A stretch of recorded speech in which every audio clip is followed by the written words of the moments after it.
you get started lifting weights? Do you remember? The old baseball story. I was 10 years old. I hit a baseball down a driveway. I went for the baseball, and at the end of that driveway was a garage, which is still there. And two of my buddies were in there lifting weights. And so I watched. They said, "Try this." So they were doing squats, like 125 pounds, which is about what I weighed, and I did 10 with it. So they said, "Oh, yeah, you should do this." So I sort of got interested. By the way, the man that owned that garage, George Branson, still owns the garage. He's in his 90s. He's still there. And where's that at? In Moorestown, New Jersey. So you found out you were good at it the first try? Lifting Yeah, weights. pretty much. And so what did you do next to start lifting? Well, then I got a little 98-pound York set and trained at home with a buddy. And then after about a year, we came back to that garage and they let me train with their boys. It was fun. The first competition was actually 1948 at age 10. It was a one-arm deadlift. They don't do that anymore. No, it was a demonstration type thing. Okay. Well, those old strongman things, they used to do that long Oh, sure. That throw over your head kind of one actually, arm. until very recently, the most weight ever put overhead was done by one hand. The bent press, where the fella took 400 and some pounds, pushed it over his head with one hand, held it there, then he bent down and grabbed a 90-pound dumbbell, swung that up and pushed it up, and the total of the two was called a two hands anyhow. And it was close to 500 pounds when nobody else was doing 400. So you got your York set and started training, and when did you realize you were going to be good at this and start competing? Actually, going in the official AAU meets, I was about 12 then. So it had been a couple years of training with the guys. I think it came to the point when I beat Louis the Bull in school. That was this young kid's going to beat Louis the Bull. Louis the Bull. Louis the Bull was the strongest guy in town, in Jersey there, yeah. So Louis Costanza. Now he's a weightlifter too? He lifted weights, but he didn't have the technique. By this time, I had the squat technique and the squat snatch. And Louis the Bull might have been stronger than me, but I had more pizzazz. So I beat him. Something like 225 to 200. That was one of your first wins? That was the first, yeah. Well, nobody messed with it once you beat Louis the Bull. That was like the Fonz, yeah. Well, you know, a lot of people train when they're young and they're younger, but at some point they give up. Why have you continued to lift all those years? What kept you going lifting? Well, I went in the Navy right out of high school. I was a Navy medic. Yeah, so I was in for 21 years, 8 of which were with the Marine Corps. The Marines don't have a medical corps. So I was a Marine corpsman. So in the service, overseas, which worked out. And then when I got out, I was in pretty decent shape, and I got into the competition. And as you'll see in that letter, the AAU recognized me and made me the regional chairman for powerlifting, weightlifting, and physique for the South. So I pretty much got hooked into it. Now, when did you come south? I didn't let you mention that. Out of high school. I joined the Navy. Ship went to Vietnam. We bought a house in Charleston and sort of a resident ever since. In fact, we were in Charleston and our son came down to help open the Avco plant. And so we followed the son and the grandchildren up here to Anderson. It's been about 20 years ago. When I was in North Charleston, I had a garage at the end of the driveway. George's gym was there. And so I trained. I had 2 sons. They trained and I still train. I work out with my son, Tom. He's stronger than I am now. You think it's genetic? You think it runs in families when you see strength? Yeah, I think it does a little bit. Now, where do y'all train now? T&T Sports. They're mostly 2 brothers. They do, football and baseball players. But I stopped in when they first opened, said, you know, would you let me put my expensive Alico stuff in here? Anybody can use it and train. So we made a deal, and I've been training there ever since. Talk about a typical training routine for you. What do you do, and how often do you do it? I train 5 or 6 days a week, and I do one of the competition lifts, say, on Monday. On Tuesday, I just do abdominals, dumbbell work, and then Wednesday, another one of the Olympic lifts. Thursday, again, the supporting exercises, and then Friday, one of the Olympic lifts. Take Saturday off, and then we get together Sunday and do it. And so how many years total have you, how old are you now? I'm 81 in January. So you've been training almost 70 years, is that? Just, yeah, more than 70, I guess. Yeah. From 10 to 81, yeah, 10, 71 okay. years. And let's talk about championships. What's the first championship you won? You're talking about all the champion awards and championships. You gave me a list. We're going to talk about that. First one, the Middle Atlantic Championships. That was before I went in the service, and And that was powerlifting? no, that was weightlifting. Oh, that was weightlifting. Okay. I did go in some powerlifting meets early in my career, but they were so long. I mean, it's like 2 in the morning. I was still squatting, and there was a deadlift to come, and I said, I don't need this kind of stuff. So I kind of only power lifted once in a while in the younger days, mostly weightlifting. And when I hurt my shoulder tripped and fell on the arm, and the doctor said, well, you just can't do weightlifting anymore. So then I said, well, I can't weightlift, but I certainly can squat and deadlift. So I moved into the powerlifting, and that went along real well. For people who don't know, explain the difference between weightlifting and powerlifting. Okay, weightlifting, or they call them the Olympic lifts. Those are the lifts done in the Olympics. The snatch from the floor to arm's length in one motion. And the clean and jerk. The clean to the chest and jerk it overhead. Up to 1972, there was a third Olympic lift called the press, where you pulled it here and pressed it up with just your arm strength. But it got to the point where there were so many ways to cheat in the press that it was just impossible to referee, so they dropped it. People were using knee kicks, bending back, shoves. So now you focus mainly on those 2 lifts, though? That's what you compete I do with? them both. Right. This month, this very month, at the beginning of the month, I flew to Salt Lake City and won the national weightlifting Olympic lift championships. And by pounds, you have to lift so much weight. I qualified for the Pan American Games that are going to be held in Orlando in 6 weeks. So I have plane tickets, and my son also qualified, so we're both going to compete in the Pan Am Games. So even though I have retired, like I said, I went to this meet in Salt Lake City. They said, yeah, we understand you're retired. We don't have enough referees to weigh it. So I ended up doing 2 sessions there. Now, in weightlifting, how are the categories broken down? You were talking about, is it by 5-year age groups or in weight classes? In weightlifting, it's 5 years, starting at 30, I think.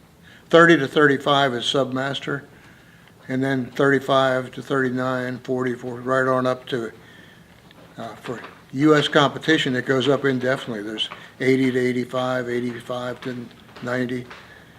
But for international, once you reach 80, that's it, for weightlifting and powerlifting. And are there weight classes at that point, or? There are weight classes always, yes. Yeah. Powerlifting has maintained the traditional 148, 181, 198, 220, 242, 275, 308.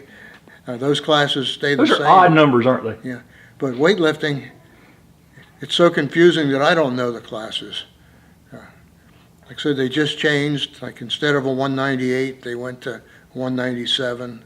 Instead of a 220, they dropped to 211. And in the Olympics next year, there's only going to be 6 weight classes because they just figure they don't want to give out medals for 11 or 12 weightlifting classes. You seem to be winning pretty handily. Do you have any serious competition in your class that you worry about, or are you just going to dominate? That list I gave you, there's some seconds and thirds on there. About 50 of them, as I recall. Yeah, but there's 254 wins, and that's a lot of firsts in there too. A lot of first places in there. Yeah, and that's come powerlifting and weightlifting, but CrossFit has made a big difference in weightlifting. Meets that used to have, the masters meet in weightlifting, there was usually 150. And of that 150, the first 20 were girls, maybe, or less. Well, this year, there were over 800 lifters, and over half of that 800 were girls. So they're coming, and it has to do with, if you should watch CrossFit, these fellows are very strong, and girls, and they're doing snatches, and they're doing jerks. And somebody said, well, we can snatch and clean and jerk just like these guys, why can't we? So they tried raising the qualification up so that it was harder to get in the meet. But the CrossFit guy said, we're strong enough to take care of the qualifications. So. You talked about you train some with your son. Do you have any other friends your age who train that? Not in this area. No. Like when you go to a national meet, it's almost like socializing people that you've known for 20 or 30 or 40 years, and you get together. And all this working out's kept you healthy too, right? You're very healthy for your age. Sort of. I'm a cancer survivor, and I've got a stent in one side, but basically I'm reasonably healthy. Well, and you don't move like somebody in their 80s. You move like an athlete. Yeah, when I go to the competitions, some of the younger guys will come up and say it's encouraging. Said, my grandparents can't get up out of the chair, and it lets us know that there is a future. And people may not be able to obviously compete at high levels, but people can actually start getting in shape and lifting at any age if they do it the right way, right? You can, yes. And like when we were fiddling with those weights, the secret is to warm up.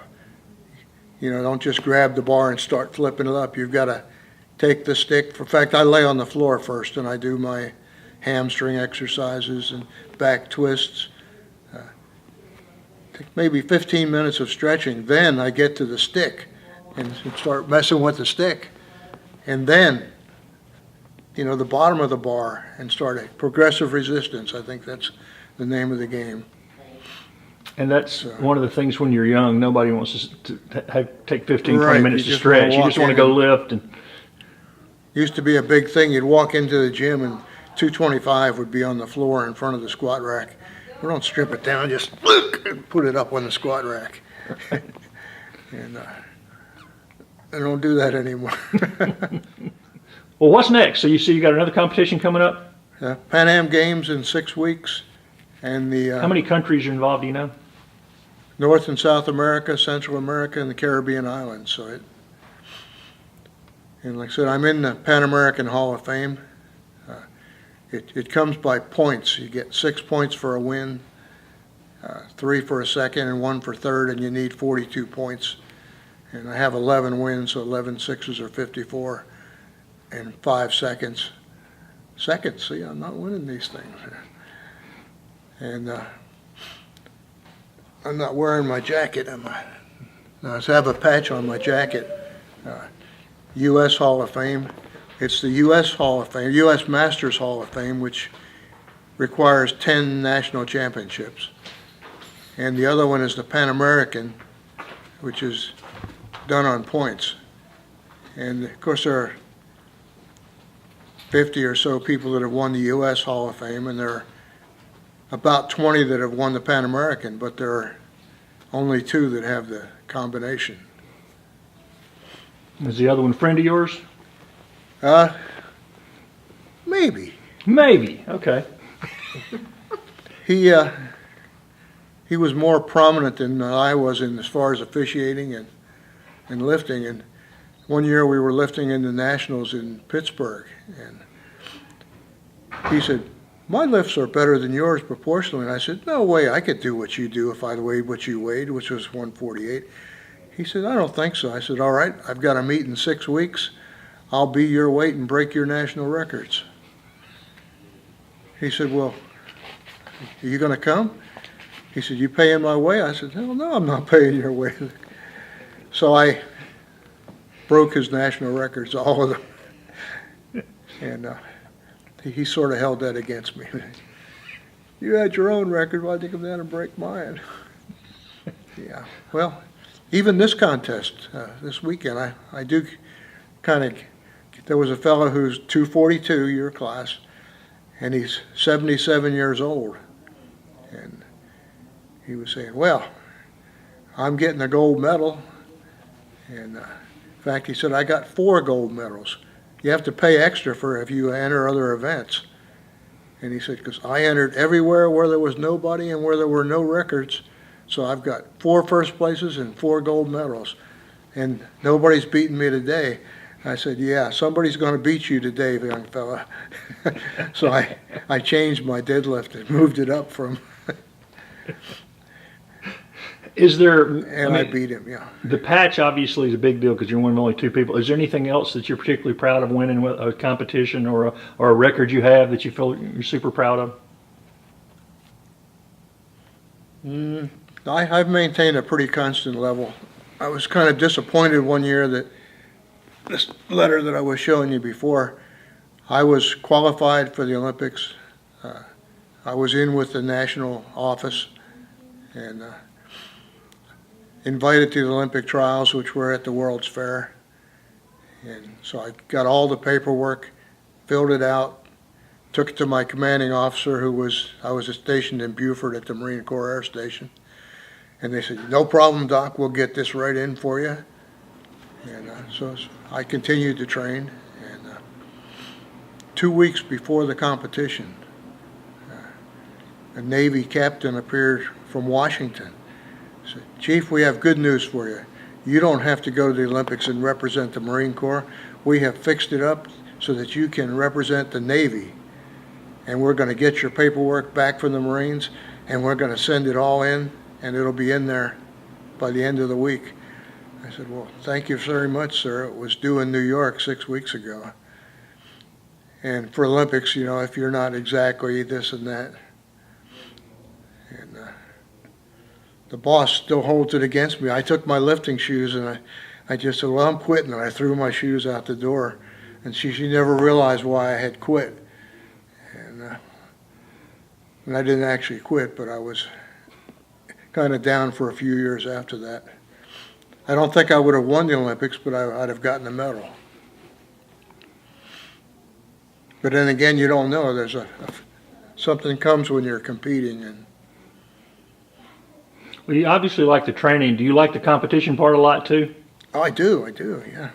Some people have that instinct. They want to get in and compete, and some people will leave it all in the training gym. Yeah, I definitely do better in a competition than I do in considerably better. The old coach used to say I was a competition lifter, so I've never had a training injury. So the shoulder that was replaced was not from training. I had a shotgun in one hand, tripped on a root, stumble, and fell. And I went to the doctor, and they said, well, you're strong, it's okay. And it works fine now. They did a great job on it. And it got to the point where I could take the weight and shove it, and shove through the dead spot, you know. But there was a spot where I had nothing. But I didn't need that nothing. I could do it. So they did an MRI after 5 years, and they said, oh, not only have you messed up your shoulder, there's nothing in there to fix. So we did it. So you're in great shape now, and you're obviously still throwing the weight around. Are you just going to keep competing as long as you want to, or as long as you can? Is that sort of the plan? I believe so. I'm going to maybe cut down on the number of meets. Like here, you know, I've gone to 2 national championships this month. I've got a Pan American Games in 6 weeks, and in 3 months a world championship in a different sport. So that requires me to, train bench press, squat, and deadlift, and continue on the snatch and clean and jerk. And your son's name is? Tom. That's Tom as well. Yeah. And he competes still? He competes. He works at BMW, and so carrying on the tradition. yeah. Is he as good as you? Is he going to win? I think he's going to be right up there. He's stronger than I am now. Maybe as far as our lifetime bests, my power lifts are stronger than his. The Olympic lifts are about the same. I think he has better technique than I ever had in weightlifting. But y'all enjoy working out together? Oh, yeah. I'm the coach. Yeah. And like I said earlier, I guess if somebody's watching this and gets inspired, it is never too late to get in the gym and do something to try to get in shape, right? It's true. And in powerlifting, I don't know if you know this since you used to powerlift, but you can bench only. You can deadlift only. You can do what they call the push-pull. Bench press, the push, and deadlift the pull. And then, of course, the 3 power lifts. And so you could, in theory, go in there and just bench press, just deadlift, just push-pull. In fact, this is what the 77-year-old was doing. And then the full power lift, so you'd end up with 3 medals. Or 4 medals, yeah. Second. Do you know how many medals total you've won? You have any guess at all? How many medals you've won over the years? Oh, gee. Isn't it 250 or so, and 100 best lifters?